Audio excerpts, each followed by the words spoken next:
Hi, my name's Lucia and I'm a canine behaviour and training advisor here at Battersea. And today I'm going to teach you how to keep your dog relaxed when you're not at home. Sometimes when dogs are left at home alone, they can cry, they can bark, they can destroy things, rip up things. Your dog may be scared or anxious, but they may also be bored and have nothing to do. Here's a few tips on how to keep your dog calm, understand the underlying cause of the separation anxiety and how to solve it.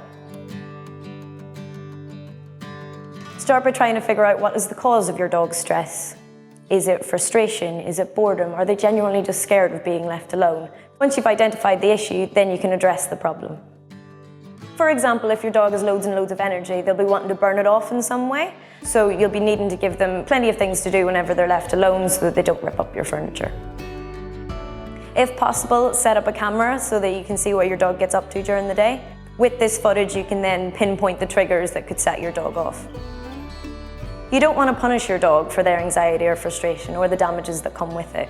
This may be their way of asking you for help, so it's important not to punish them for the mess they've made. You don't want them to become anxious of you coming home. Once you've figured out the cause of the frustration or anxiety, you can then begin to help them. Here at Battersea, we leave the radio on with some classical music as it helps them settle.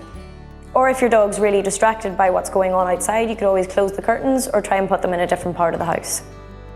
If your dog is simply anxious about being left at home, you can teach them that nothing bad's going to happen. To start with, you'll need to figure out how long your dog's happy being left alone. To do this, you can leave the room, ideally with a baby gate in between, and see how long your dog takes to get stressed. Once you've established how long your dog's happy to be left, practice leaving them for this amount of time with plenty of distractions. You can use food puzzles, toys, long-lasting chews, or a cosy den to retreat to. It's a good idea to tire your dog out beforehand, so with a long walk or some fun play. You can then begin to increase the time you leave your dog alone, even if it's a minute or so each time. The idea of this is to encourage your dog to settle on their own for longer.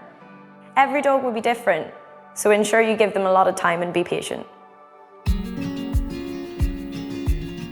If your dog is scared or anxious about being left alone, it could be an issue to do with their confidence.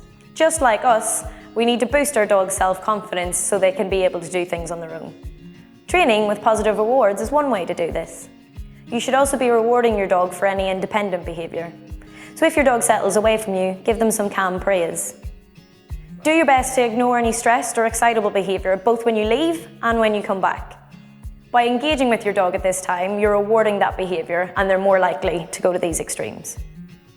This will help boost their confidence in the long run and with their behaviour generally. If your dog is especially anxious and struggles to be away from you even when you're in the house, you want to encourage them to settle on their own. One way to do this is to give your dog a chew and place it at your feet, and then gradually over time increase the distance between you and the dog. When your dog does choose to settle on their own, make sure you go in and out of the room as normal. Also, you can install baby gates around the house, and this discourages your dog from following you everywhere. Those are our tips on how to teach your dog to relax when alone. If you'd like to learn more about how to teach your dog the Battersea Way, visit our website and follow our channels.